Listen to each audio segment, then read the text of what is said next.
Magandang umaga, ito po ang Mike Abel Live. Sabay na inyong napapanood, napapakinggan sa PTV4, Radyo Pilipinas, IBC 13, Facebook page, Mike Abel Live. Ngayon pong araw ng Tuesday, February 25, 2025. Ayan ano ba nyo naalaala ang February 25? Atin namang alalahanin kahit sandali. EDSA People Power Anniversary. Ayan, baka sabihin naman ang damot natin At least ating naalaala, Sa ating pong mga kababayan, Luzon, Visayas at Mindanao, at siyempre sa ating pong mga kababayan sa ibayong dagat, lagi po namin kasama kayo sa mga balitang totoo mula sa Office of the President, ang kanyang mga policy, programa, mga ginagawa para sa ating mga mamamayang Pilipino dito at sa abroad. Kaya yung mga kababayan natin sa abroad, kahit malayo po kayo, makinig lang kayo rito sa Mike Abel Live at magiging malalaman ninyo, updated po kayo sa kung ano ang ginagawa ng ating pamahalaan. Kasi yan ang layunin natin bilang communication ng Office of the President under Presidential Communication Office. Ayan. Lalo na ngayon, may mga bagong bossing na sa PCO. Mamaya talakayin natin yan. Samantala, ito na po ang ating mga balita. Pangulong Ferdinand Marcos Jr., kaisa ng buong mundo. Sa panalangin nga po para sa agarang paggaling ni Pope Francis kung saan po ay matatanda ang nahospital. Ngayon, naka-hospital po ngayon ang Santo Papa. Makaraan niya hong makaranas ng tinatawag na respiratory crisis. Kinakakitaan daw po ito rin ng early kidney. Naku, may failure daw ho yung kidney niya. Samantala, Catholic Bishop Conference of the Philippines patuloy na nananawagan sa publiko na ipagdasal ang sa lalong pagdating panahon o paggaling ng Santo Papa. Naku, mabuti lang ho at may balitang ganito. Alam nyo, kahapon talaga mayroong mga Pilipinong pasaway. Kahapon mayroon namang nag-fake news. Pinalabas nila, patay na. Grabe naman kayo. Kumusta na kaya? Kilala ko pa naman yung nag-post na naman. Walang katigil-tigil sa fake news sa mga taong ito. Pati yung Santo Papa, ang leader ng Katoliko sa buong mundo ay ginaganyan nyo. Sa halip na ipagdasal, inunahan na ninyo. Kamusta kaya yung taong yon? Sana humaba ang buhay mo. Meron naman galing sa kampo ng mga kritiko ng gobyerno, pati yung Santo Papa ay dinadamay. Sa bagay, yung amo nila, Santo Papa, minura nga Easy. Tuloy tayo sa iba nating mga balita. Nakapanumpa na nga po kahapon, February 24, kay Pangulong Ferdinand Marcos Jr., si Secretary J. Ruiz, bilang bagong kalihim ng Presidential Communication Office o PCO. At sa maikling panayam, sinabi po ng kalihim na isa sa kanyang mga uunahin daw anya na pagkakaroon ng maayos na transition sa pamunuan ng PCO. Sinabi pa ng kalihim na ang nanais-anya ng ating Pangulong Marcos Jr.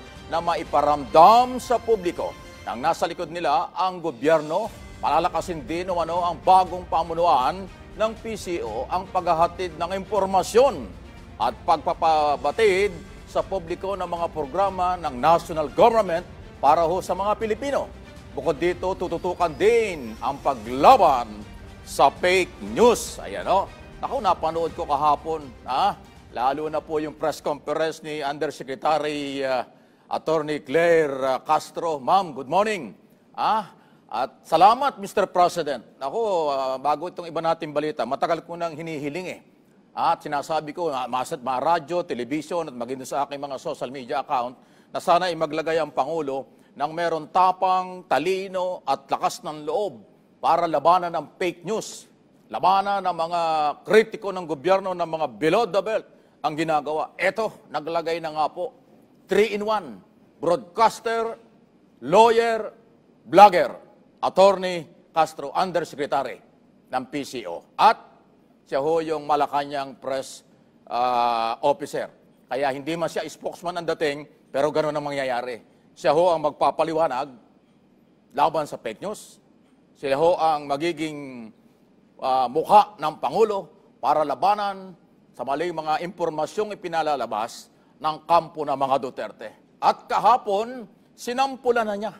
Grabe ang kanyang batikos sa mga Duterte at mga gumagawa ng fake news.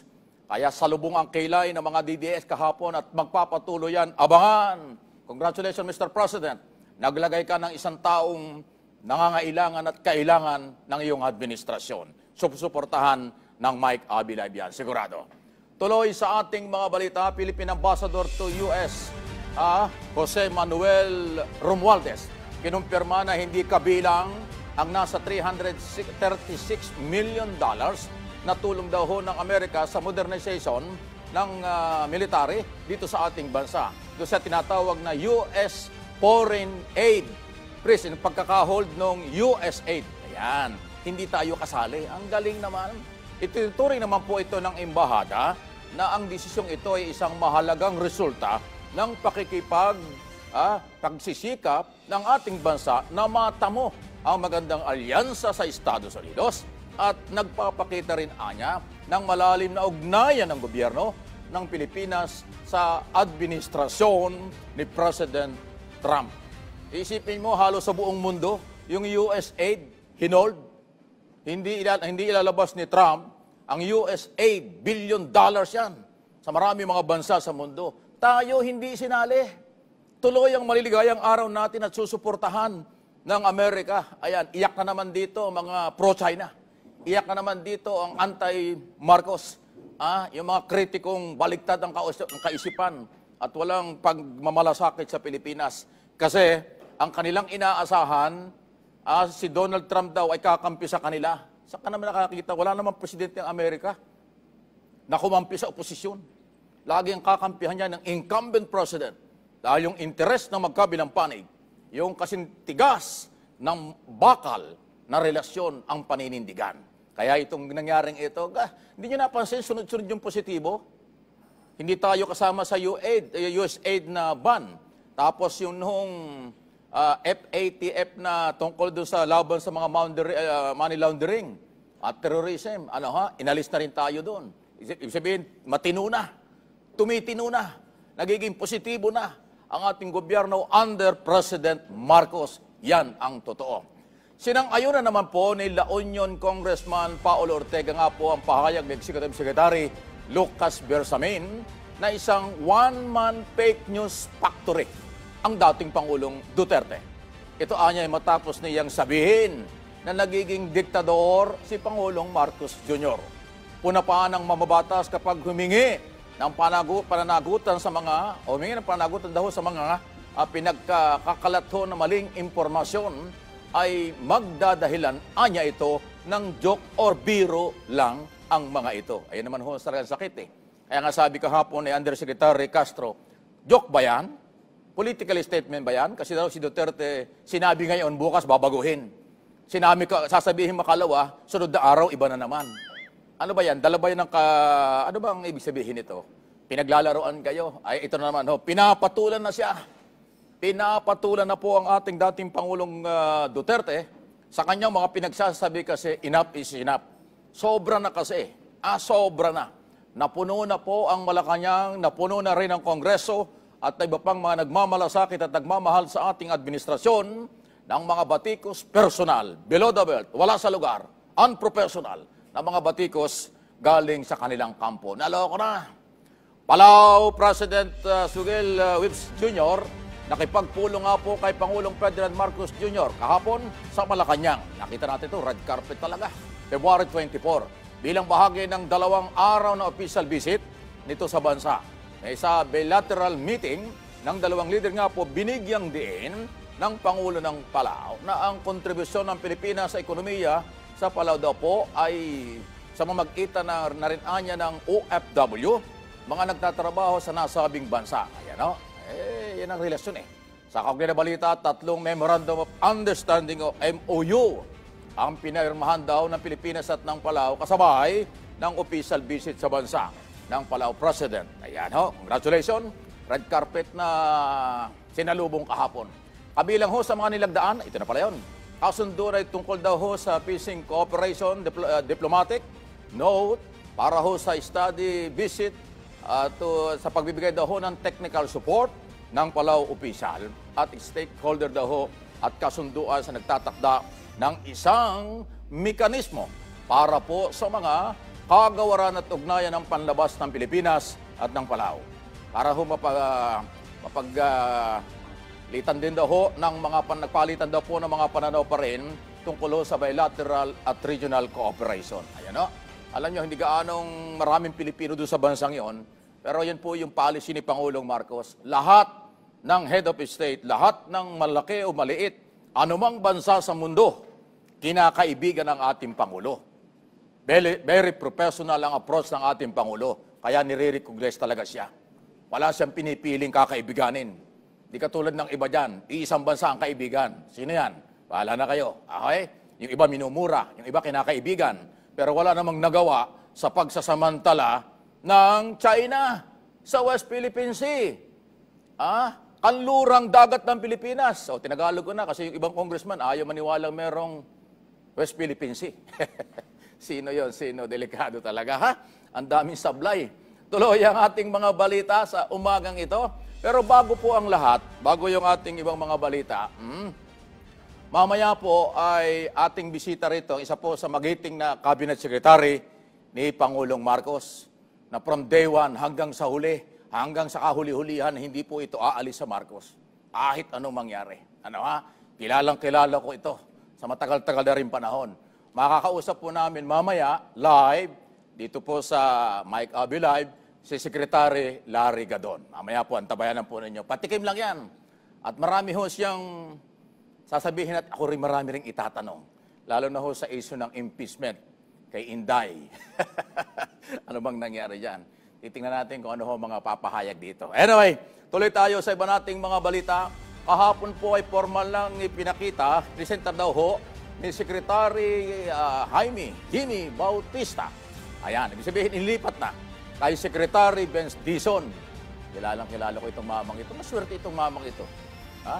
Lahat ng gobyerno, nandoon siya eh. Kaya, di ba? Hindi, totoo naman, di ba? Pamunuan po nito ang Department of Transportation. Dito ay pinaabot daw po ng bagong kalihim kay Bautista ng kanya-anyang taos-pusong pasasalamat. Dahil umano, hindi matatawaran niya ang ambag sa pagsusulong ng reforma sa sektor ng transportasyon. Matapos naman po ang turnover ceremony, agad sumalang sa seri daw ho ng pagpupulong si Dizon sa mag-itan niya ng isang command conference sa iba't ibang ahensya sa ilalim po ng DOTR. Napakalaki ko kasi niyan. Sa kanyang nilatag po nito ang mga plano, adhikain, mga bagong gagawin ng kanyang opisina. Better BBM pala talaga, ha? Better build, better more. Infrastructure program ng administrasyon ni Pangulong Marcos. Alam niyo itong DOTR, isa yung pinakamalaki o isa sa pinakamalaking departamento. Isipin mo, by air, by land, by sea, kanya. Marina, Coast Guard, airlines, transportation, sa lahat ng lugar sa buong Pilipinas, sakop niyan. Pati yung development ng mga pantalan, yung Philippine Port Authority. So, kanya lahat talaga. Billion project, billion budget ang hinahawakan kasi napakahalaga ng DOTR. Diyan ho, nakasalalay, isa sa mga departamentong nakasalalay dito ang ekonomiya, transportasyon kasi yan turista, development, sa bawat sulok, baryo, bukid, at rehiyon, probinsya, diyan po nakasalalay. Pag mayroong magandang transportation, maraming turista at kapitalista. Ayan, Kaya sa bagong sekretary, good luck. Kahapon pala, dalawa pala yung mga bagong sekretary. Secretary Ruiz, PCO, Secretary Dizon, DOTR. Ayan. Anyway, 16 minutes or 17 minutes after 9 o'clock na umaga, dyan lang muna kayo. Halos nagsisimula pa lang ang mga balita sa Mike Abby Live. At mamaya po sa ating pagbabalik, ang iba pang mga balita at mga interview sa likod ng mga balita. Sandali lang po.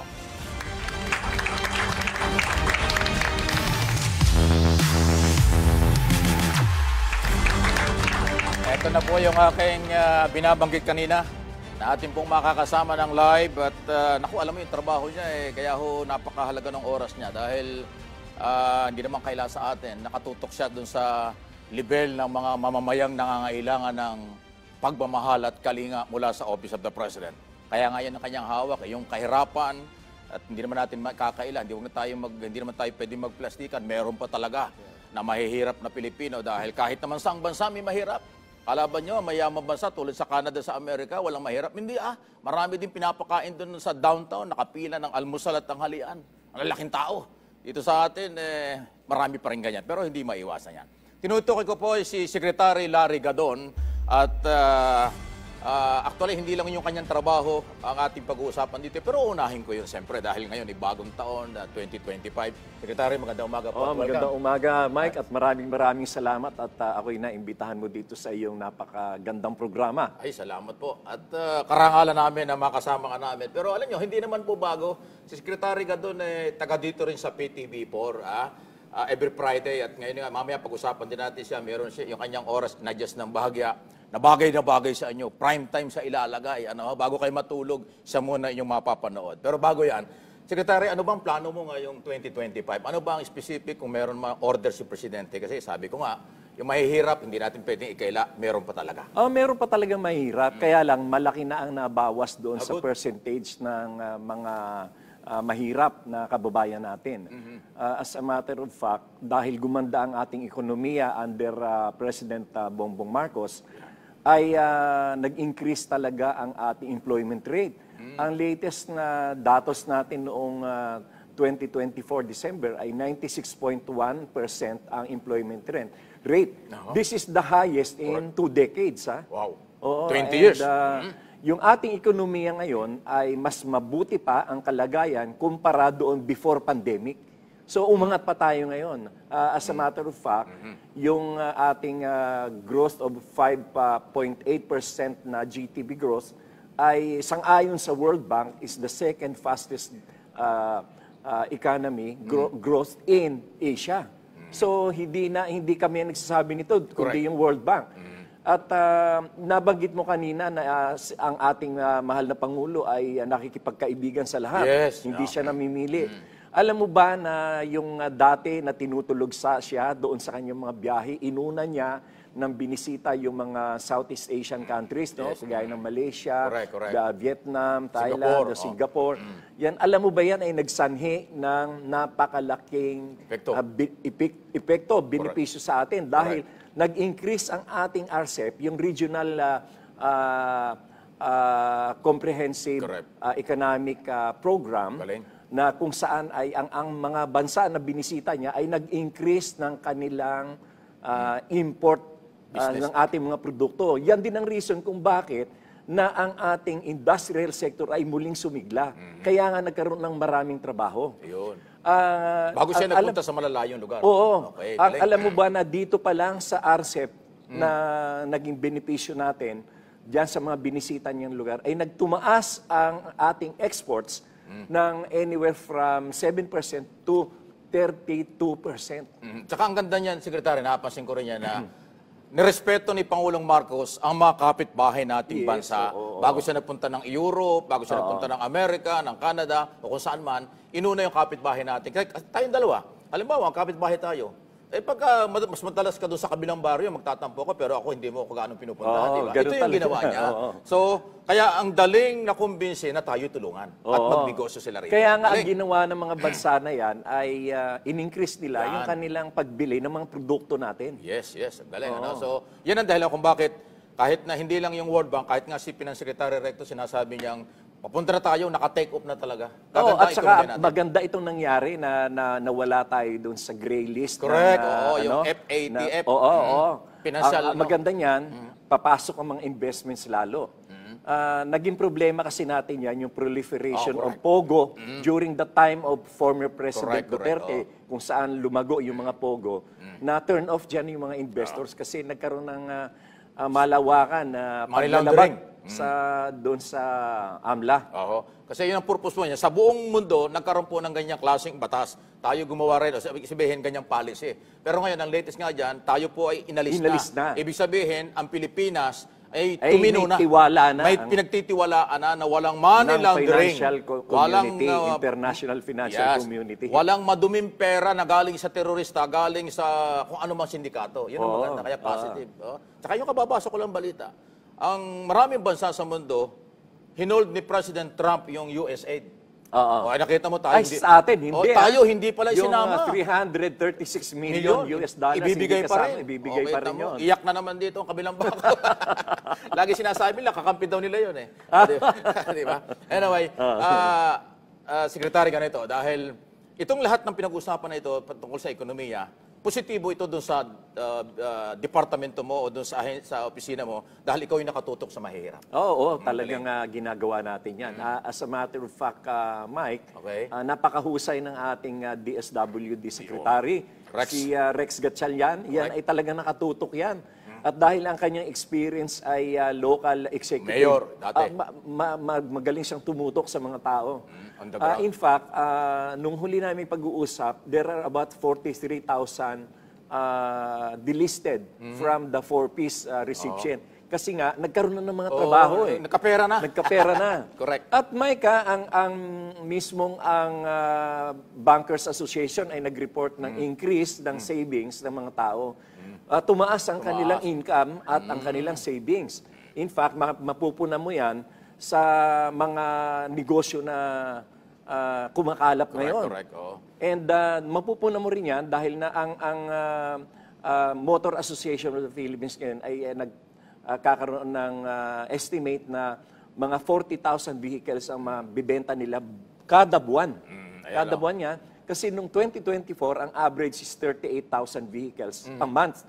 At alam mo ba na dyan ay 28,000 ang commercial vehicles at 10,000 ang private cars. Ibig sabihin, kung 28,000 a month ang commercial vehicles mo, buhay na buhay ang industriya at ang May ikot ang komersyo. pera. May Oo. pera talaga. Yun ang positibo. Ano? Oo. Katuloy nga yung napakagandang At saka yung balita. yung underemployment, yung mga employed pero kulang ang kita ay nabawasan na ng about 40%.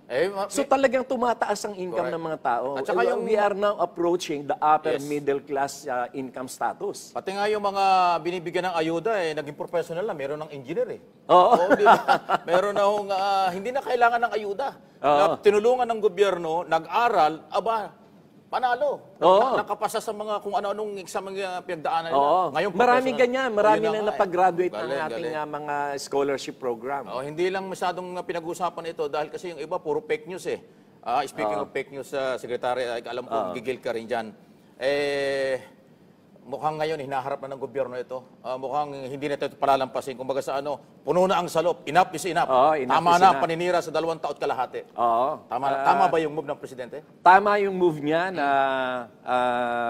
italaga na Secretary si Jay Ruiz sapagkat sanay na sanay yan sa pagbabalita at talagang taga-media. Correct. At ganun din ay wini-welcome ko rin ang appointment ni Attorney Claire Castro na kahapon lamang ay kahapon noong isang araw ay Kahapon? nagbigay na ng sample. Matindi kahapon.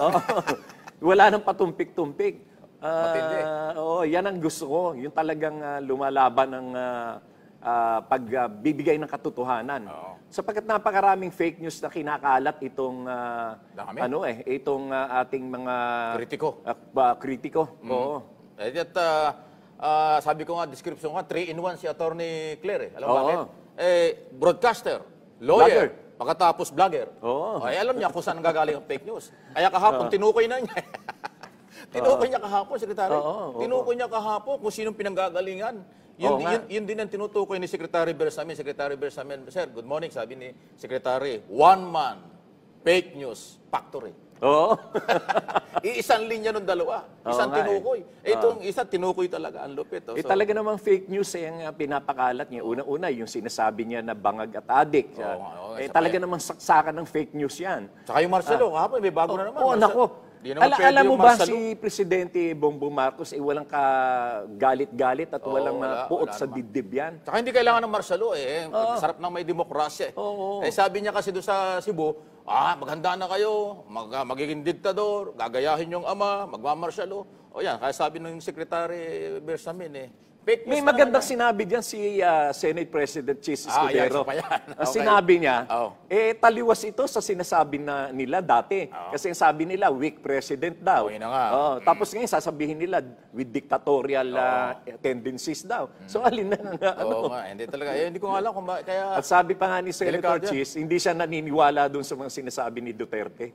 sila-sila lang naman yata ang naniniwala dyan. Anyway, Sekretary, ito na tayo. Alam ko unit po nito yung impeachment. At marami ka rin nabanggit before, bago ka dumating ngayon dito, may mga statement ka before nga talagang tama at kailangan na ang trial. Kailangan na talaga ang trial. In fact, isa ako sa mga nananawagan kay Senate President Chis Escudero, na aking kaibigan at kapitbahay. Okay na nga na dapat ay magpatawag na ng special session para yun sa impeachment. Kasi hindi naman yan magtatagal dahil 6 grounds lamang ang pinadala ng House of Representatives. Yang sa 6 grounds na yan, kayang itakil yan in 1 week. Kasi ano na yan kumbaga sa recorded na yung mga pangyayari doon sa House of Representatives during the investigation on Correct. the Blue Ribbon Committee. At yan naman ay hindi na ipaliwanag ng mahusay ni Vice President Sara Duterte. In fact, ay ayaw niyang magpaliwanag. Dahil dyan, talagang hinug na yan para sa impeachment trial. At ako ay nakatitiyak na matatanggal siya dyan. Nakakatiyak ako. At kaya nga ako ay may isang panawagan pa sa kanya kay VP Sara na mag-resign na siya ngayon pa lang para hindi na siya mapahiya. At kung ninanais niyang tumakbo bilang president sa 2028, ina-advise ko na mag-resign siya ngayon sapagkat hindi siya makakatakbo sa 2028 pag na-impeach siya. Samantalang kung magre-resign siya ngayon, gustong-gusto ko siyang tumakbo. Alam mo, Mike? Gustong-gusto ko siyang tumakbo. Hindi ako umaasang na manalo siya. Dahil sigurado kung matatalo siya. Oo, dahil na even in 2022, hindi naman siya mananalong president noon kung halimbawa kaya nga siya nag-vice president Dahil alam mo, ang Malacanang noon, kasama ka nga pala dyan, alam mo yan. Nag-utos sa mga congressman noong 2021 para magkaroon ng internal survey sa mga distrito nila. Hindi ito Pulse Asia or SWS, mga propaganda. On the ground yan, kasi congressman. On the ground. Alam mo ba, naging resulta niyan? At saka ko yan nalaman yan dahil napakarami kong mga kaibigan na congressman. Kasama ka dyan dati, Ngayon, doon lumabas na ang number 1 ay si BBM. At ang number 2 ay si Leni. Si Leni pa. Si Leni ang number 2 for president. Ang number 3 si Isko. Ang number 4 lamang si Sara. Pang number 4 lamang. Number 5 si Manny Pacquiao. Number 6 si si Bongo. Kaya hindi tumakbo si Sara as president. Alam niya yun. Alam niyang talo siya. Wala siyang number 8. Napakalayo niya. Correct. 18% si BBM, 4% lamang si Sara. So, ibig sabihin, kung hindi siya sumama kay BBM, wala siyang hindi siya magiging vice president. Kaya lang siya tumakbong vice president. Ayan na. Kasi nag-file na siya for mayor ng Davao City. Correct. Kaya siya tumakbong vice president kasi kinausap siya ng isang very close family friend na lawyer din, na letter D ang pangalan. Ang sinabi sa kanya, sikat ka ngayon kasi ang presidente tatay mo. Correct. Pero pag bumaba na yung tatay mo sa pwesto, hindi na siya presidente, makakalimutan ka na ng mga tao. Kaya nga, mahihirapan ka na makapasok sa national politics. Kaya ngayon, tumakbo ka ng vice president. Yun na yun. Ang pinakamaganda kay BBM, kasi dito wala kang gastos, sigurado ka pang panalo. Kasi dala ka ng Marcos. Dala ka ng Marcos loyalist. So, ang nag-file siya last minute as Vice President. Correct. So, yan. Pero sa pagka-presidente, hindi siya mananalo. Kasi, Mike, ang Philippine politics are divided only to 2 major groups. Marcos or Aquino or yung yellows and pinks. Yes. Yung mga Marcos, natural, hindi siya iboboto. Ngayon, lalo na ngayon. Galit na. Yung mga dilawan, piglawan, lalong hindi rin siya iboboto dahil galit sa kanila yung mga yan. At saka, pinaliguan ng PI yung mga yan. may sariling kandidato rin. Either si Bam Aquino or si Risa Ontiveros. May sariling mundo sila. Hindi yan susuporta kay Sara. Yung namang ibang partido, makikiayon lang yan sa administrasyon. Kasi, maghahangad yan na makapagpatakbo man lang ng 1 o 2 senatorial slots. So, saan pupulot ng boto si Sara? Wala talaga. Wala. Anyway, nakikipagpustahan ako kahit magkano. Sa 2028? Hindi mananalo si Sara. tapos na, no?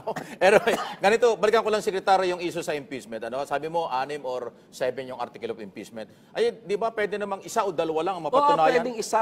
Oo. Tanggal na. Oo, Hindi naman pwede. kailangan tapusin yung Oo. 6 na article. Doon lamang sa issue ng intelligence funds, Oo, confidential fund. funds. Saan ka ba naman nakakita ng Mary Grace Piatos na binigyan mo ng 25 million? 25 million of people's money nang hindi niya maipaliwanag. At peke yung tao. Oo, dahil there are about 1,000 other fake names.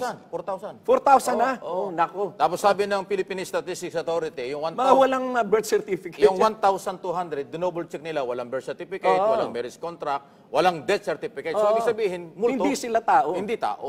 Ay, nasan yung pera? Yun ang mahirap Hindi, ipaliwanag.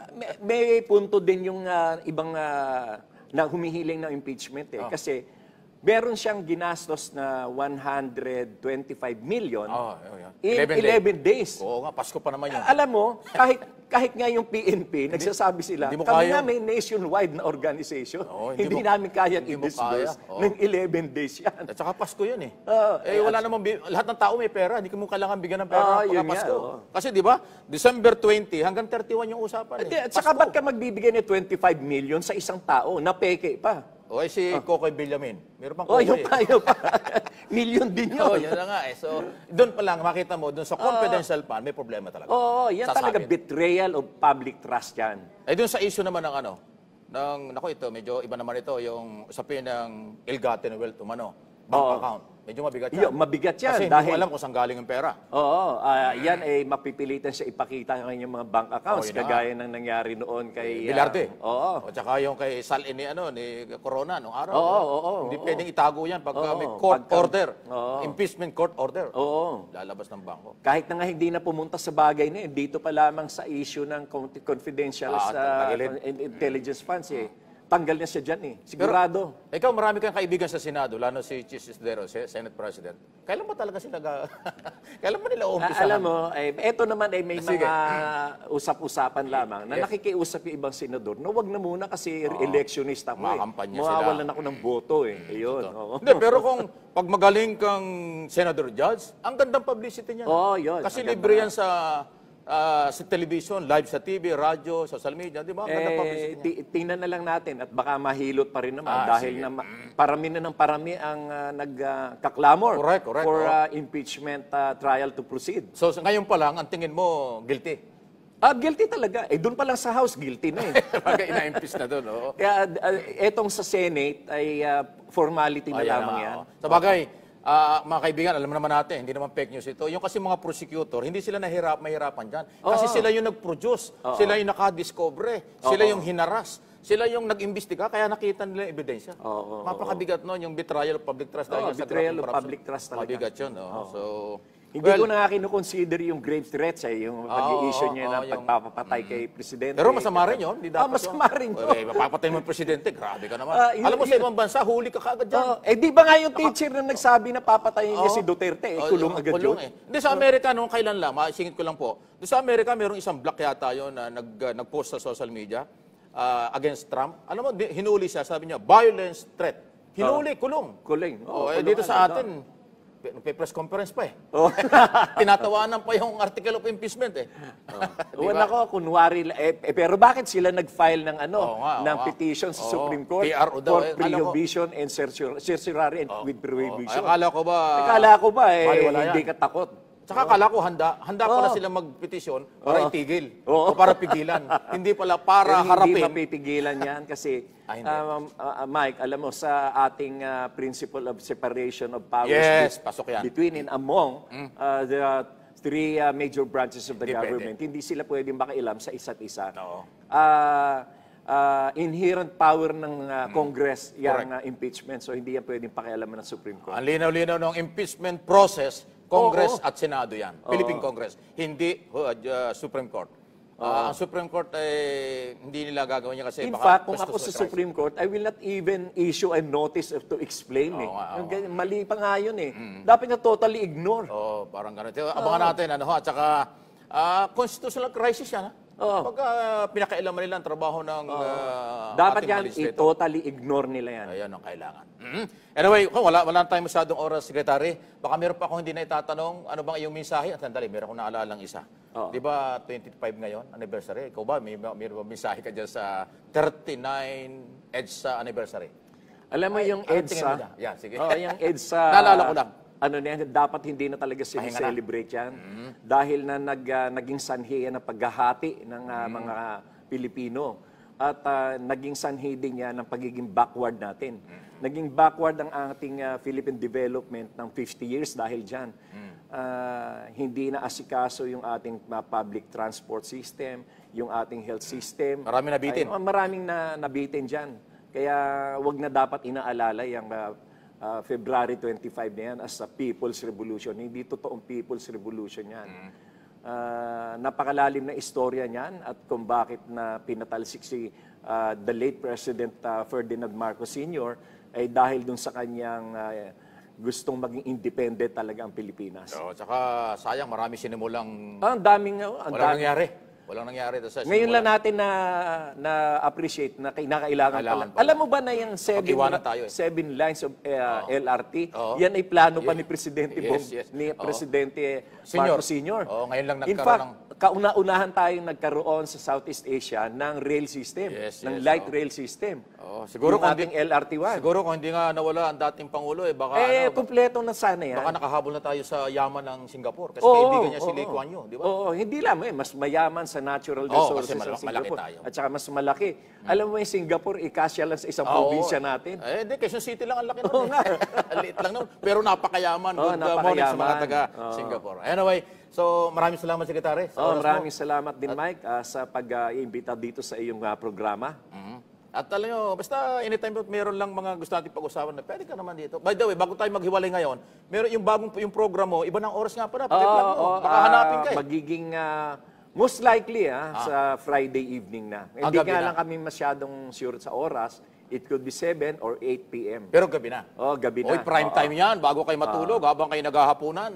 Tama-tama, Yung Larry Gadon live. Ano, kakantahan mo sila? O ano Yung last portion, na pinapakanta natin yung ating mga guests Ayan, doon. maganda yan. Ako ang kumakanta.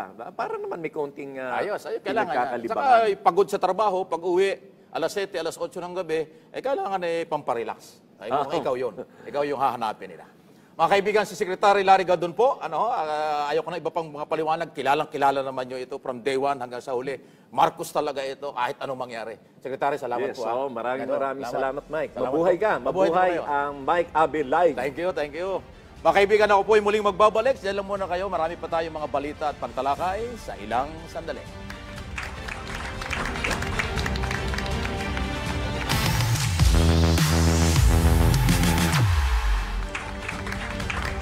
Tuloy natin at balikan natin ang ating mga balita. Nagbabala ang Department of Agriculture sa sino man anya na magtatangkang samantalahin ang pagbebenta ng NFA rice upang mapanlamang anya, makaagabyado ng kapwa. Ay nako, hindi daw papayagan ito ni Secretary Francisco Laurel.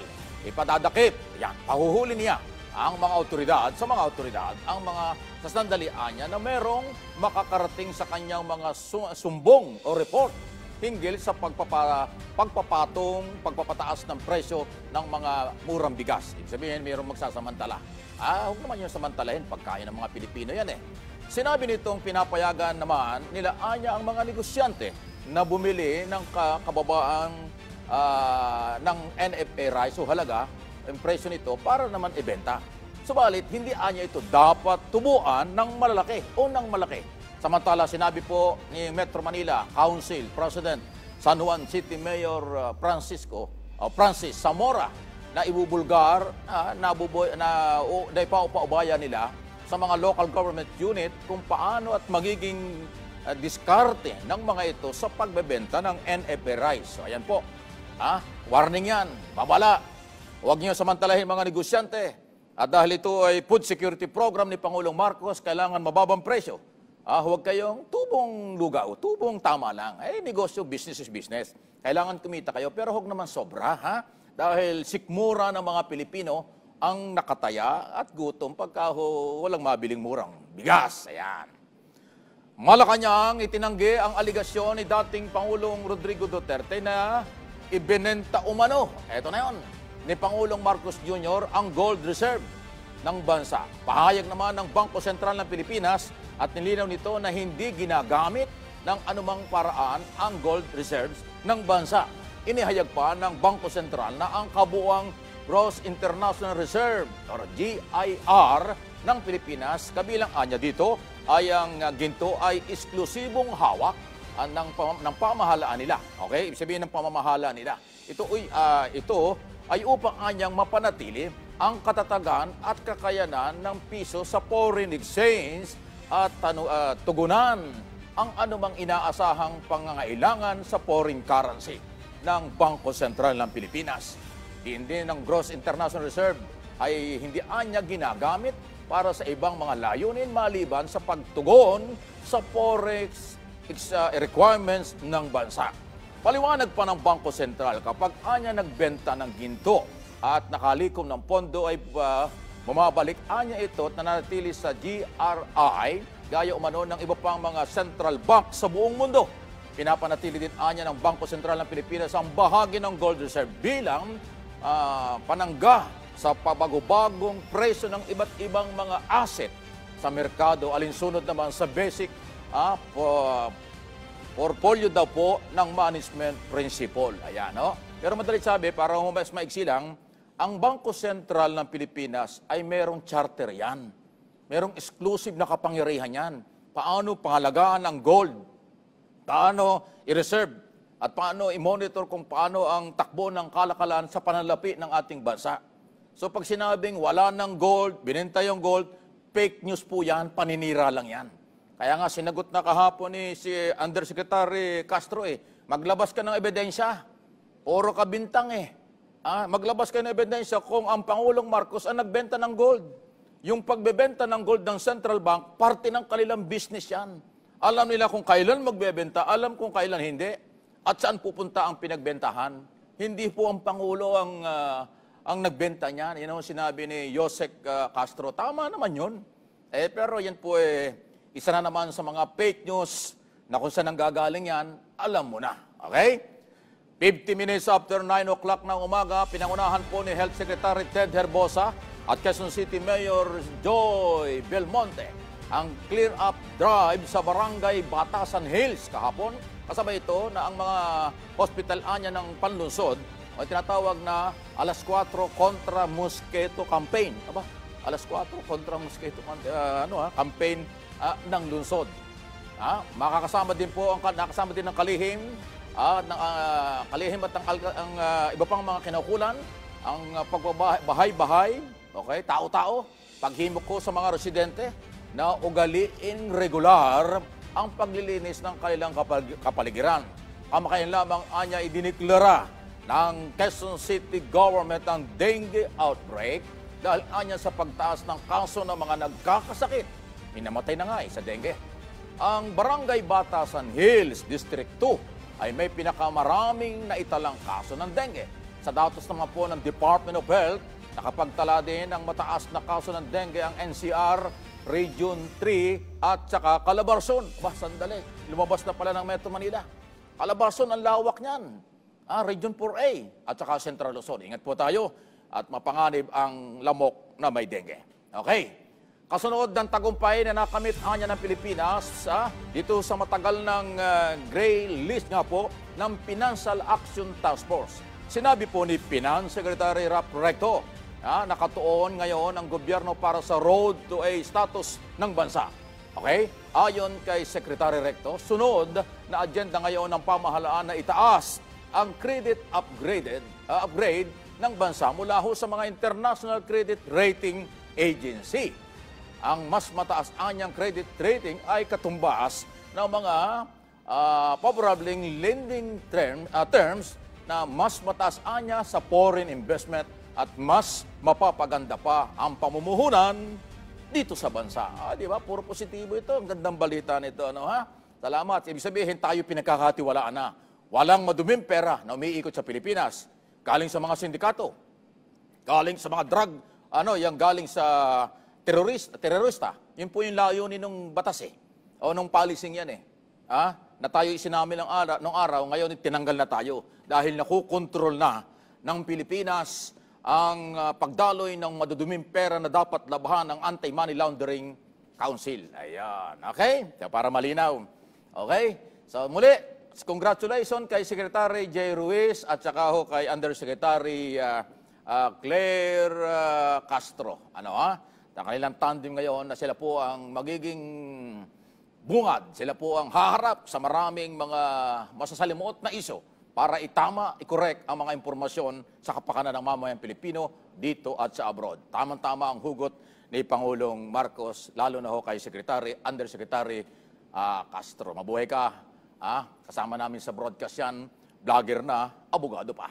Hanggang dito na lamang po ang ating mga talakayan. Magkita-kita tayo bukas, siyempre, dito po sa PTV4, Radyo Pilipinas, IBC 13, Facebook page, Mike Abby Live, para sa Pambansang TV. Sa Bagong Pilipinas, salamat po.